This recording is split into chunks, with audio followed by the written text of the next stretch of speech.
ठीक है, ठीक है। मुस्लिम स्कॉलर शुएब सिद्दीकी के पास वापस आना चाहेंगे। शुएब जी, क्या कहना चाहेंगे, इसका क्या जवाब है? क्योंकि लगातार जब इस तरह की मांग उठती है तुरंत जवाब दे दिया जाता है कि अभी होली की बात चल रही है, होली का बड़ा त्योहार आ रहा है और ऐसे में कि रंग हराम है तो अब तो मदद कर रहे हैं एक तरीके से मुस्लिमों की। तो क्या दिक्कत आ रही है आखिर मुस्लिमों को इससे? देखिए, ये दौर मैडम इतना खराब चल रहा है, हम्म। जहां बच्चे अपने बाप की बात नहीं मान रहे हैं, शागिर्द अपने उस्ताद की नहीं मान रहा है। शिशिर भाई इतनी अच्छी बात कह रहे हैं कि हम्म। मैं उनका भला कर रहा हूँ। ये दिमाग से कहें, दिल से कहें, अगर कह दिया मेरे लिए यही बहुत है। शिशिर भाई ने भी एक बात बहुत अच्छी कही, हम्म। और मैं खटाश नहीं करूंगा, जो बड़े भाई हैं उनके जबान से मैं समझता हूँ बेहतर नहीं है, क्योंकि कुछ पर्सनालिटियां ऐसी होती हैं कि तस्दीक करने के बाद ही बात करनी चाहिए। जैसे भी उन्होंने एक बात कही कि इस्लाम में रंग हराम है। क्या आपने किताब पढ़ा है? पढ़ी पढ़ाई बात पे ना आप बात करें, चूंकि आप एक सीनियर एडवोकेट भी हैं, हमारे बड़े भाई हैं। तो आपने एक बात कह दी, इस्लाम में रंग हराम है। कहाँ हराम है बताइए, आपको किताब दिखाइए आप। हम्म। अगर किसी ने कहा है तो कहीं सुनी बात में नहीं जाता हूँ, कहीं हराम नहीं है। किसने कहा हराम है? ये चीज आप गलत बात कह रहे हैं। अब आप कह रहे हैं रंग लगा दो गोली मार देंगे। अरे किसने कहा गोली मार देंगे? हम तो गोली खा रहे हैं भाई, कंटिन्यू मारे जा रहे हैं। इस तरह की बातें ना करें। आप पढ़े लिखे हैं, बड़े भाई हैं मेरे, बहुत मैं बहुत सम्मान करता हूँ। देखिए, बात यहाँ सिर्फ इतनी आई है कि ये मुल्क ऐसा है मैडम हम्म। कि ये यहाँ हर मजहब के लोग पाए जाते हैं, रहते हैं। यहाँ पे दिवाली हो या ईद हो, अभी आप देखिएगा कि अनकरीब ईद आ रही है। हम्म। आप देखिएगा जितने लोग सस्ती शोहरत पाने के लिए हिंदू मुस्लिम को अलग करने की कोशिश करेंगे, कर नहीं पाएंगे।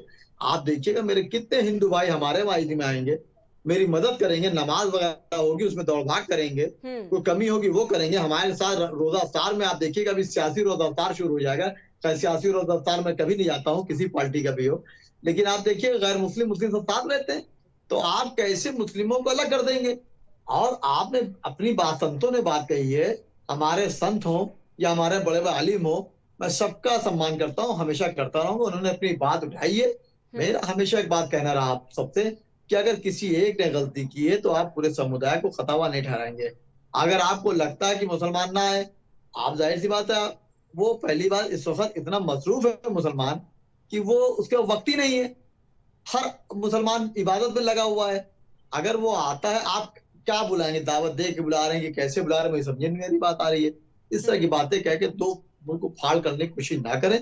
आप जो मामले रख रहे हैं, थूक वाली बात आप कह रहे हैं, थूक कर देते हैं। अरे भाई, थूक अगर कोई करके टाल के दे रहा है तो उस पर एजेंसियां पड़ताल कर रही है, एक्शन लिया जा रहा है।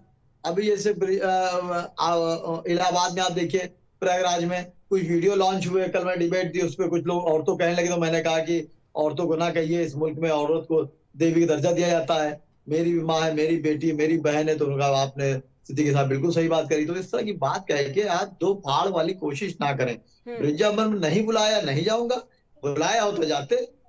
तो इस तरह की तो बहुत इश्यू ना बनाए। और आप मेरे लव जिहाद हो जाए, जब मुल्क आजाद हुआ था तो मेरे हिंदू भाइयों के साथ मुसलमान भाइयों ने भी खून बहाया था, हम्म। वो सबको मालूम है। और मैंने हमेशा कहा कि जो लोग पाकिस्तान जा चुके हैं उनसे मुझे कोई मतलब नहीं। जो मुसलमान यहाँ मौजूद है वो हिंदुस्तान में पैदा हुआ, यहीं दफन होगा, हिंदुस्तान के लिए कुर्बान हो जाएगा। तो इस तरह की सस्ती शोहरत पाने के लिए बार बार मुसलमान को आप हर मैटर में टारगेट बनाना अच्छी बात नहीं है। हम्म। आप देखिए, तमाम मस्जिदों की बात चल रही है, तमाम मंदिरों की बात चल रही है, कहीं कोई बात होती है फौरन मुसलमान टारगेट पाया जाता है। मुसलमान सन 47 के बाद से सिर्फ टारगेट ही बना हुआ है, हम्म। और सिर्फ सफाई देता चला जा रहा है। उसको हर पार्टी ने यूज किया। तो मेरी गुजारिश मीडिया से भी रहेगी कि कम से कम वो भी एंकर जैसे आप हैं, कम से कम निष्पक्ष बात जरूर कहिए कि हम्म। जिससे लगे आखिर मुसलमान ने क्या किया बताइए। हम्म। इबादत ठीक में है। लगा हुआ अपने रमजान में। ठीक है। योगी जी ने फरमान किया था कि मस्जिद जी। में बाहर नमाज ना पढ़ी जाए, उसको भी फॉलो किया जा रहा है। हाँ। क्योंकि हमारे यहाँ ये भी है कि अगर आप किसी जमीन पर नमाज पढ़ रहे हैं, अगर उससे इजाजत नहीं ली है तो नमाज नहीं कबूल होगी। हाँ। हमारे वजीर आला योगी आदित्यनाथ जी ने फैसला दिया था, सर आंखों पे था। और मैं समझता हूँ कि पूरे यूपी में किसी मौलाना ने बगावत नहीं की होगी। आप मुसलमान जो पढ़े लिखे ना हो अलग बात है, क्योंकि हमारे साफ साफ है, आपके यहाँ भी है कि अगर मंदिर जो है सही जगह बना है और या परमिशन से बना है तो इबादत मानी जाएगी आपके यहाँ भी। तो वो हम्म। घूम फिर के दुनिया में हर चीज बदल के आई है, हर चीज वहीं पर रही है। किसी मजहब में गीता ले ले, कुरान ले ले, बाइबिल ले ले, किसी में लिखा किसी मजहब को बुरा कहो जी। या किसी मजहब को अपने वहां ना बुलाओ। अरे जब आप किसी को बुलाएंगे तभी वो त्योहार का मजा होगा। हम्म। आप देखिए, मैं क्रिकेट मैच देखता हूँ, आज इंडिया का मैच है, मैंने कोशिश किया है कि जल्दी कोर्ट से फारिग होकर चला जाऊंगा, ऑस्ट्रेलिया को हराना है। तो जब आपको अगेंस्ट कोई पार्टी नहीं मिलेगी तो फिर आपको मजा नहीं आएगा। जब आपको सुबह देखनी हो तो रात से गुजरना पड़ेगा, तब सुबह के अहमियत जानेंगे आप।